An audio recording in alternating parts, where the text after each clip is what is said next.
নমস্কাৰ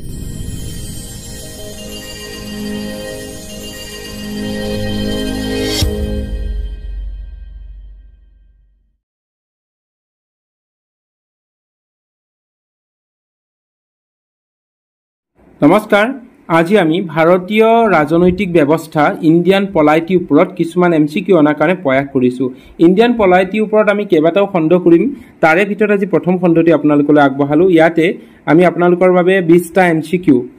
আজি আপোনালোকক দিবলৈ প্ৰয়াস কৰিম আৰু আশা কৰিম আমি আগন্তুক পৰীক্ষাসমূহত ইণ্ডিয়ান পলাইটি এই খণ্ডটো আপোনালোকক উপকৃত কৰিব ইণ্ডিয়ান পলাইটিৰ ওপৰত যথেষ্ট কোৱেশ্চন থাকে আৰু তাৰে ভিতৰত আমি আংশিকভাৱে কিছু হলেও আপোনালোকৰ লগত বিশ্লেষণৰ যোগেদি সমাধানৰ কাৰণে চেষ্টা কৰিম ওকে প্ৰথম প্ৰশ্নটো ল'ব বিচাৰিছো প্ৰথম প্ৰশ্নটো হ'ল The Constituent Assembly for Undivided India first met on সংবিধান সভাৰ প্ৰথমখন বৈঠক কেতিয়া হৈছিল কেতিয়া সংবিধান সভাৰ প্ৰথমখন বৈঠক অনুষ্ঠিত কৰা হৈছিল অপচন এ 5 November 1946 B 9 December 1946 C 15 August 1947 D 26 November 1949 ইয়াৰে ভিতৰত শুদ্ধ বিকল্পটো হ'ব অপচন বি 9 December 1946 শুদ্ধ বিকল্পটো হ'ব সংবিধান সভাৰ প্ৰথমখন বৈঠক হৈছিল 9 ডিসেম্বৰত 1946 চনত আৰু সংবিধান সভা প্ৰতিষ্ঠা কেতিয়া হৈছিল সংবিধান সভাখন প্ৰতিষ্ঠা কৰা হৈছিল 6 ডিসেম্বৰ 1946 চনত তাৰে 3 দিন পিছত 9 ডিসেম্বৰত প্ৰথমখন বৈঠক অনুষ্ঠিত কৰা হৈছিল ওকে দ্বিতীয় প্ৰশ্নলৈ আগবাঢ়ো কোৱেশ্চন 2 চাও কি আছে Who presided over the inaugural meeting of the Constituent Assembly of India সংবিধান সভাৰ প্ৰথমখন বৈঠকত কোনে সভাপতিত্ব কৰিছিল অপচনসমূহ দিয়া আছে doctor B R Ambedkar B doctor Rajendra Prasad C Sachchidananda Sinha D Jawaharlal Nehru ইয়াৰে ভিতৰত শুদ্ধ বিকল্পটো হ'ব অপচন সি সচ্চিদানন্দ সিনহা অৰ্থাৎ সংবিধান সভাৰ প্ৰথম যিখন বৈঠক হৈছিল সেই বৈঠকখনৰ অধ্যক্ষতা কৰিছিল জ্যেষ্ঠ সদস্য সচ্চিদানন্দ সিনহাই তাৰ পিছৰ পৰা যদি আমি চাবলৈ যাওঁ তেতিয়ালে সংবিধান সভাৰ অধ্যক্ষতা কৰিছিল ডক্টৰ ৰাজেন্দ্ৰ প্ৰসাদে কাৰণ সংবিধান সভাখনৰ স্থায়ী সভাপতি আছিল ৰাজেন্দ্ৰ প্ৰসাদ কিন্তু প্ৰথম যিখন বৈঠক হৈছিল 9 ডিসেম্বৰ 1946 ত সেই বৈঠকখনত সভাপতিত্ব কৰিছিল বা অধ্যক্ষতা কৰিছিল সচ্চিদানন্দ সিনহাই ওকে কোৱেশ্চন 3 চাও The Constitution of India was adopted by the ভাৰতীয় সংবিধানখন কাৰ দ্বাৰা গ্ৰহণ কৰা হৈছিল অপচনসমূহ দিয়া আছে British parliament B constituent assembly C governor general D parliament of India ইয়াৰে ভিতৰত শুদ্ধ বিকল্পটো হ'বগৈ কনষ্টিটিউয়েন্ট এছেম্বলি বি অৰ্থাৎ ভাৰতীয় যিখন সংবিধান আছিল সেই সংবিধানখন গ্ৰহণ কৰা হৈছিল সংবিধান সভাৰ দ্বাৰা কনষ্টিটিউশ্যন এছেম্বলি দ্বাৰা আৰু আমি যদি চাবলৈ যাওঁ তেতিয়াহ'লে কি পাওঁ যে ভাৰতীয় সংবিধানখন গ্ৰহণ কৰা হৈছিল গৈ কি সংবিধান সভাই গ্ৰহণ কৰিছিল কাৰণ সংবিধান সভাই কাৰ্যকৰী কৰিব লাগিব সংবিধান সভাই প্ৰণয়ন কৰিব লাগিব সংবিধান সভাৰ দ্বাৰা গৃহীত হ'ব লাগিব তাৰ পিছত আমি সেইখন ভাৰতে সমগ্ৰ ভাৰতবৰ্ষ জনগণে আকোৱালি লৈছিল আৰু ই সংবিধান সভাৰ দ্বাৰা গৃহীত কৰা হৈছিল Who proposed the preamble before the drafting committee of the constitution সংবিধান খচৰা কমিটিৰ সন্মুখত কোনে সংবিধানৰ যিসমূহ প্ৰস্তাৱনা আছিল সেই প্ৰস্তাৱনাসমূহ উল্লেখ কৰিছিল অপচন এ দিয়া আছে doctor B N Rau Jawaharlal Nehru doctor Rajendra Prasad doctor B R Ambedkar ইয়াৰে ভিতৰত সংবিধানৰ প্ৰস্তাৱনাৰ লগত জড়িত ব্যক্তিগৰাকী হৈছে পণ্ডিত জৱাহৰলাল নেহৰু অৰ্থাৎ অপচন বি ইয়াতে শুদ্ধ হ'ব সংবিধান খচৰা কমিটিৰ সন্মুখত প্ৰস্তাৱনাসমূহ উল্লেখ কৰিছিল জৱাহৰলাল নেহৰুৱে question 5 Who among the following was the chairman of the drafting committee to the Indian Constitution? ভাৰতীয় সংবিধানৰ খচৰা কমিটিখনৰ অধ্যক্ষ কোন আছিল doctor B R Ambedkar C Rajagopalachari অৰ্থাৎ Chakravarti Rajagopalachari Sachchidananda Sinha doctor B N Rau ইয়াৰে ভিতৰত শুদ্ধ বিকল্পটো আমি সকলোৱে জানো ভাৰতীয় সংবিধানৰ খচৰা কমিটিৰ অধ্যক্ষ আছিল doctor B R Ambedkar doctor B R Ambedkar হ'ল সংবিধানৰ খচৰা কমিটি বা ড্ৰাফটিং কমিটিৰ চেয়াৰমেন আমি তিনিটা বিশেষকৈ আমি কথা মনত ৰাখিব লগা হয় এই ক্ষেত্ৰত যে প্ৰথম বৈঠকখনৰ অধ্যক্ষতা কৰিছিল কোনে সচ্চিদানন্দ সিনহাই আৰু স্থায়ী সভাপতি নিয়োগ কৰা হৈছিল গৈ কাক স্থায়ী সভাপতি হিচাপে দায়িত্ব দিয়া হৈছিল গৈ ডক্টৰ ৰাজেন্দ্ৰ প্ৰসাদক আৰু খচৰা কমিটিখনৰ অধ্যক্ষতা দায়িত্ব দিয়া হৈছিল ডক্টৰ বি আৰ আম্বেদকাৰক নেক্সট কোৱেশ্চন চাও question number 6 The Constituent Assembly adopted our constitution সংবিধান সভাই আমাৰ সংবিধানখন কেতিয়া গ্ৰহণ কৰিছিল অপচন এ দিয়া আছে 9 ডিসেম্বৰ 1946 26 নৱেম্বৰ 1949 26 জানুৱাৰী 1950 15 আগষ্ট 1947 ইয়াৰে ভিতৰত শুদ্ধ বিকল্প কোনটো হ'ব সংবিধান সভাই আমাৰ সংবিধানখন গ্ৰহণ কৰিছিল বা ভাৰতীয় সংবিধানখন গ্ৰহণ কৰা হৈছিল 26 নৱেম্বৰ 1949 এডপ্টেড বুলি ক'লে আমি কি 26 নৱেম্বৰ 1949 আমি এই ক্ষেত্ৰত অকণমান বিশ্লেষণ কৰিলে পাওঁ 6 ডিচেম্বৰ 1946 চনত সংবিধান সভাখন প্ৰস্তুত কৰি দিয়া হৈছিল বা গঠন কৰি দিয়া হৈছিল 9 ডিচেম্বৰ 1946ত প্ৰথমখন বৈঠক অনুষ্ঠিত হৈছিল সংবিধান সভাৰ আৰু 26 নৱেম্বৰ 1949 চনত সংবিধানখন গ্ৰহণ কৰা হৈছিল আৰু 26 জানুৱাৰী 1950 চনত ই কাৰ্যকৰী বা বলবৎ কৰা হৈছিল আৰু এই গোটেই সংবিধানখন প্ৰণয়ন কৰা কাৰ্যকাল বা সময়সীমা আছিল 2 বছৰ 11 মাহ 18 দিন 2 বছৰ 11 মাহ 18 দিনত সংবিধানখন প্ৰস্তুত কৰি উলিওৱা হৈছিল Question 7 Where the fundamental rights of Indian citizen contain সংবিধানৰ কোনটো ভাগত নাগৰিকৰ মৌলিক অধিকাৰসমূহ সন্নিৱিষ্ট কৰা হৈছে option A part 3 of the constitution part 4 of the constitution 7 schedule of the constitution naan of the above ইয়াৰে ভিতৰত শুদ্ধ বিকল্পটো হ'ব অপচন এ অৰ্থাৎ পাৰ্ট 3 অফ দা কনস্টিটিউশন অৰ্থাৎ ভাৰতীয় সংবিধানৰ তৃতীয় অংশত বা তৃতীয় ভাগত ভাৰতৰ নাগৰিকৰ কাৰণে যি 6 প্ৰকাৰৰ মৌলিক অধিকাৰ আছে সেই 6 প্ৰকাৰৰ মৌলিক অধিকাৰ সন্নিৱিষ্ট কৰা হৈছে তৃতীয় ভাগত এই ক্ষেত্ৰত যদি আমি বিশ্লেষণ কৰো তেতিয়াহলে পাম ভাৰতীয় সংবিধানখনৰ বৰ্তমান সময়ত মুঠ ভাগ আছে 25টা বা মুঠ অংশ আছে 25টা আৰু 12টা আছে অনুসূচী আৰু বৰ্তমান সময়লৈকে অনুচ্ছেদৰ সংখ্যা বা আৰ্টিকুলৰ সংখ্যা হৈছে 448 Question 8 The total number of fundamental duties mentioned in the constitution is সংবিধানত মুঠ কিমানটা মৌলিক কৰ্তব্য কথা উল্লেখ কৰা হৈছে option A 12 option B 11 option C 6 option D 8 ইয়াৰ ভিতৰত শুদ্ধ বিকল্পটো হ'ব অপচন বি 11 অৰ্থাৎ আমাৰ ভাৰতীয় সংবিধানখনত মুঠ 11টা মৌলিক কৰ্তব্য কথা উল্লেখ কৰা হৈছে আমি ইয়াৰ আগতে পাইছিলো ফান্ডামেন্টাল ৰাইটস অৰ্থাৎ মৌলিক অধিকাৰ বুলি ক'লে আমি 6 প্ৰকাৰৰ বুজো কিন্তু মৌলিক ফান্ডামেন্টাল ডিউটিজ বা মৌলিক কৰ্তব্য বুলি ক'লে 11টা কিন্তু কেইবছৰমান আগলৈকে মৌলিক কৰ্তব্য সংখ্যা 10টা আছিল 2002 চনত এই সংখ্যা সংবিধান সংশোধনৰ যোগেদি 11টা কৰা হয় 86তম সংবিধান সংশোধন হৈছিল 2002 চনত আৰু সেই সংশোধনতে 6 বছৰৰ পৰা 14 বছৰ বয়সৰ প্ৰতিজন শিশুৰ স্কুলীয়া শিক্ষাৰ ব্যৱস্থা বাধ্যতামূলক কৰা হৈছিল যাতে প্ৰত্যেক অভিভাৱকে নিজৰ শিশুক 6 পৰা 14 বছৰলৈ বিদ্যালয়লৈ পঠিয়াই শিক্ষাৰ পৰা যাতে বঞ্চিত কৰিব নোৱাৰে সেইটো মৌলিক কৰ্তব্য হিচাপে নিৰ্ধাৰণ কৰা হৈছিল 2002 চনৰ 86তম সংবিধান সংশোধনৰ যোগেদি এইখিনিতে প্ৰশ্ন হয় যে 86তম সংবিধান সংশোধনটো কাৰ লগত জড়িত তেতিয়া আমি উত্তৰটো দিব লাগিব 6 পৰা 14 বছৰ বয়সৰ শিশুৰ বিনামূলীয়া শিক্ষাৰ লগত জড়িত বা কিমান চনত সংশোধন কৰা হৈছিল 86তম তেতিয়া আহিব 2002 চনত Question 9 Who is the ex officio chairman of Rajya Sabha ৰাজ্যসভাত কোনে অধ্যক্ষতা কৰে option A prime minister option B president option C vice president option D speaker of Lok Sabha ইয়াৰে ভিতৰত শুদ্ধ বিকল্পটো হ'ব ভাইস প্ৰেসিডেন্ট অপচন সি অকনমান আমি এই ক্ষেত্ৰত বিশ্লেষণ কৰিব বিচাৰো যে এক্স অফিচিও চেয়াৰম্যান মানে কি এক্স অফিচিও চেয়াৰম্যান হৈছে এগৰাকী পদেন অধ্যক্ষ অৰ্থাৎ পদ মৰ্যাদা অনুসৰি পোৱা অধ্যক্ষতা বা পদবী কাৰণ আমাৰ উপৰাষ্ট্ৰপতি গৰাকী হৈছে কি ৰাজ্যসভাখনো অধ্যক্ষ ৰাজ্যসভাৰ অধ্যক্ষতা উপৰাষ্ট্ৰপতিয়ে কৰিব লাগে আৰু এই পদবীটো তেখেতে পায় উপৰাষ্ট্ৰপতি পদমৰ্যাদা অনুসৰি সেইকাৰণে কোৱা হয় এক্স অফিচিও চেয়াৰম্যান বৰ্তমান আমাৰ যদি ৰাজ্যসভাৰ অধ্যক্ষ কথা খুদা হয় বৰ্তমান ৰাজ্যসভা অধ্যক্ষ গৰাকী হৈছে উপৰাষ্ট্ৰপতি যি গৰাকী শ্ৰীযুত জগদীপ ধনখৰ বৰ্তমান ৰাজ্যসভাৰ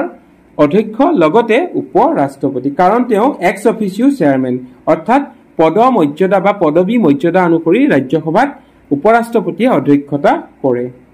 লোকসভাৰ ক্ষেত্ৰত এই ক্ষেত্ৰত ব্যতিক্ৰম হয় কাৰণ লোকসভাত নিৰ্বাচিত সাংসদসকলে লোকসভাৰ অধ্যক্ষ গৰাকীক বা স্পিকাৰ গৰাকীক নিৰ্বাচিত কৰিব লাগে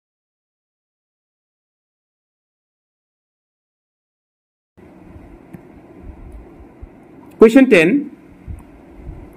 The Vice President letter of resignation is to be addressed to the উপৰাষ্ট্ৰপতিয়ে কাৰ ওচৰত পদত্যাগ পত্ৰ দাখিল কৰে option A deputy chairman of Rajya Sabha B president C chief justice of India D speaker ইয়াৰে ভিতৰত শুদ্ধ বিকল্পটো হ'ব উপৰাষ্ট্ৰপতিয়ে পদত্যাগ কৰিলে পদত্যাগ পত্ৰখন দাখিল কৰিব লাগে প্ৰেসিডেন্টৰ ওচৰত অৰ্থাৎ ৰাষ্ট্ৰপতিৰ ওচৰত অপচন বি টো ইয়াতে শুদ্ধ হ'ব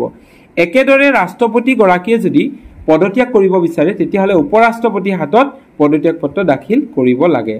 Who elects the vice president উপৰাষ্ট্ৰপতি কোনে নিৰ্বাচিত কৰে অপচনসমূহ দিয়া আছে এ members of the Rajya Sabha B members of parliament at a joint meeting C an electoral college consisting of members of parliament D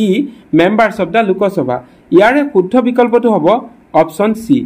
an electoral college consisting of members of parliament অৰ্থাৎ দুয়ো সংসদৰ সাংসদসকলৰ দ্বাৰা গঠিত এক নিৰ্বাচিত গোটে উপৰাষ্ট্ৰপতিক নিৰ্বাচন কৰিব লাগে দুইখন সংসদৰ যিসকল সাংসদ আছে তেখেতসকলৰ দ্বাৰা এক নিৰ্বাচিত গোট তৈয়াৰ কৰা হয় মেম্বাৰ্ছ অফ পাৰ্লিয়ামেণ্ট আৰু ইলেক্টৰেল কলেজ হিচাপে গঠন কৰা হয় আৰু এই ইলেক্টৰেল কলেজে কি কৰিব লাগে উপৰাষ্ট্ৰপতি গৰাকীক নিৰ্বাচিত কৰিব লাগে Question 12 Untouchability is abolished and practice is punishable according to কোনটো অনুচ্ছেদত অস্পৃশ্যতা দূৰীকৰণ আৰু এক শাস্তিযোগ্য অপৰাধ হিচাপে গণ্য কৰা হৈছে অপচন দিয়া আছে article 21 article 17 article 32 article 21 okay article 21 টো ইয়াতে দুবাৰ সোমাইছে কিন্তু আমাৰ শুদ্ধ বিকল্পটো কোনটো হ'ব আৰ্টিকল 17 কাৰণ অস্পৃশ্যতা অনুচ্ছেদটো জড়িত হৈ আছে অনুচ্ছেদ 17 লগত অস্পৃশ্যতা অনুচ্ছেদ 17 সৈতে জড়িত হৈ আছে আৰু অস্পৃশ্যতা যে এক সামাজিক ব্যাধি আৰু ই যে এক শাস্তিযোগ্য অপৰাধ তাক অনুচ্ছেদ 17ত বৰ্ণনা কৰা হৈছে ওকে নেক্সট কোৱেশ্চন চাও আমি Question 13 Which of the following states has the maximum number of members to the Rajya Sabha তলা কোনখন ৰাজ্যত ৰাজ্য সভাৰ সৰ্বাধিক সাংসদ আছে option A Bihar option B Maharashtra option C West Bengal option D Uttar Pradesh ইয়াৰ ভিতৰত যদি আমি চাবলৈ যাওঁ তেতিয়া হলে কি হ'বগৈ শুদ্ধ বিকল্প কোনটো হ'বগৈ অপচন ডি কাৰণ ৰাজ্য সভালৈকে আটাইতকৈ বেছি সাংসদ কোনে পঠিয়ায় উত্তৰ প্ৰদেশে আৰু লোকসভালৈকে আটাইতকৈ বেছি সাংসদ পঠোৱা ৰাজ্যখন হৈছে উত্তৰ প্ৰদেশ এই ক্ষেত্ৰত যদি আমি চাবলৈ যাওঁ ৰাজ্য সভালৈকে 31 গৰাকী সাংসদ পঠিয়ায় উত্তৰ প্ৰদেশে আৰু লোকসভালৈকে 80 গৰাকী সাংসদ প্ৰতিনিধিত্ব কৰে ৰাজ্য সভাৰ সৰ্বাধিক সংখ্যা হল 250 গৰাকী তাৰে ভিতৰত 238 গৰাকী নিৰ্বাচিত হয় আৰু 12 গৰাকী ৰাষ্ট্ৰপতি দ্বাৰা মনোনয়ন হয় ৰাষ্ট্ৰপতিয়ে 12 গৰাকী সাংসদ ৰাজ্য সভালৈকে মনোনীত কৰিব পাৰে যত 238 গৰাকী নিৰ্বাচিত হয় তাৰে ভিতৰত কত বেছিকৈ পাওঁ আমি উত্তৰ প্ৰদেশৰ পৰা সৰ্বাধিক 31 গৰাকী সাংসদ ৰাজ্য সভালৈ নিৰ্বাচিত কৰা হয় নেক্সট কোৱেশ্চন চাও আমি question 14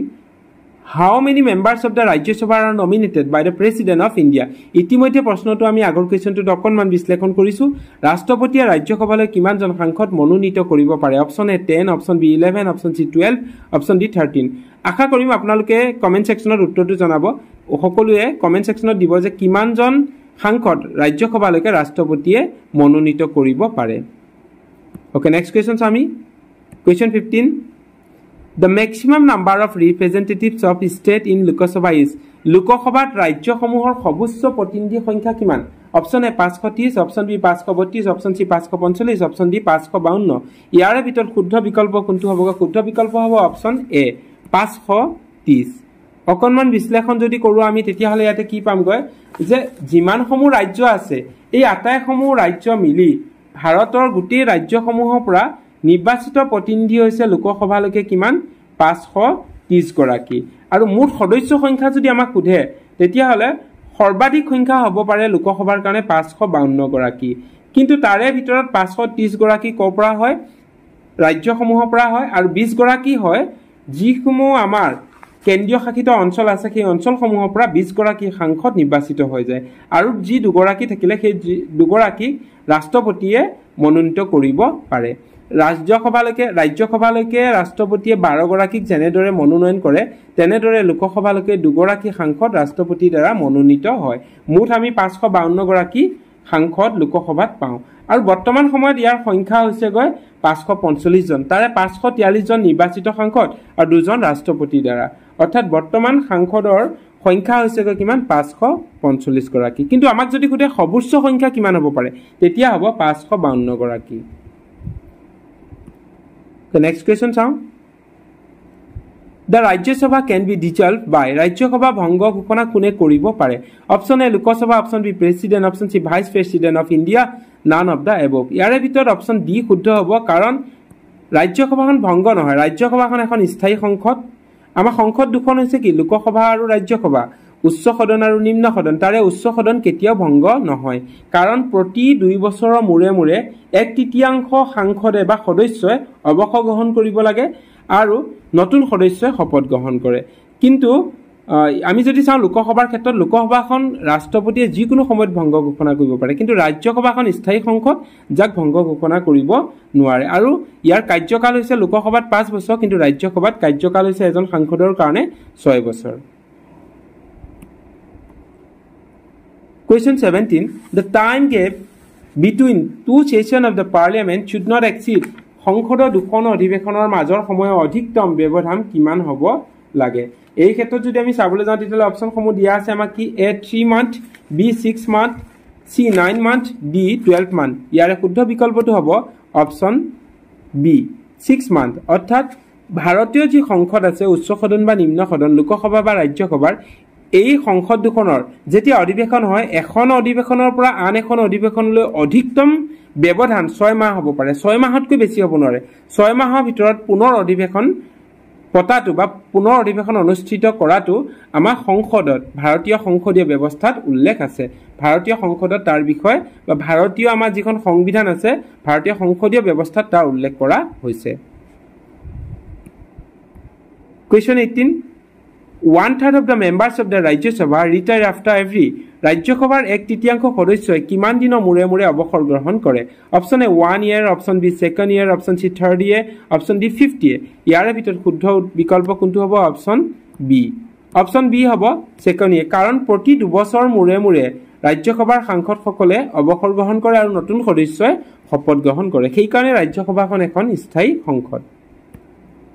Question 19 Joint sitting of the two houses of the parliament are held to দুই সদনৰ যুটীয়া বৈঠক কি অনুষ্ঠিত কৰা হয় option A elect the vice president B adopt a constitution amending bill C elect the president of India D consider and pass a bill on which two houses disagree ইয়াৰে ভিতৰত শুদ্ধ বিকল্পটো হ'ব option D consider and pass a bill on which two houses disagree এই ক্ষেত্ৰত যদি আমি চাবলৈ যাওঁ সংসদৰ দুই সদনৰ যুটীয়া বৈঠক কি অনুষ্ঠিত কৰা হয় অৰ্থাৎ লোকসভা আৰু ৰাজ্যসভাৰ মাজত দুইখন সদনৰ মাজত একেলগে বৈঠক অনুষ্ঠিত কৰিব লগা হয় কেতিয়া যেতিয়া ডিসএগ্ৰি হয় অৰ্থাৎ কোনো এখন বিলক লৈ যদি সহমতত উপনীত হ'ব নোৱাৰে ঐক্যমতত সিদ্ধান্ত গ্ৰহণ কৰিব নোৱাৰে একমত হ'ব নোৱাৰে তেতিয়া দুইখন সদনৰ মাজত বৈঠক অনুষ্ঠিত কৰিব লাগে যুটীয়াভাৱে বৈঠক অনুষ্ঠিত কৰা হয় যেতিয়া কোনো এখন বিলক লৈ দুই সদনৰ মাজত মতানৈক্য সৃষ্টি হয় সহমতত বা ঐক্যমতত উপনীত হ'ব নোৱাৰে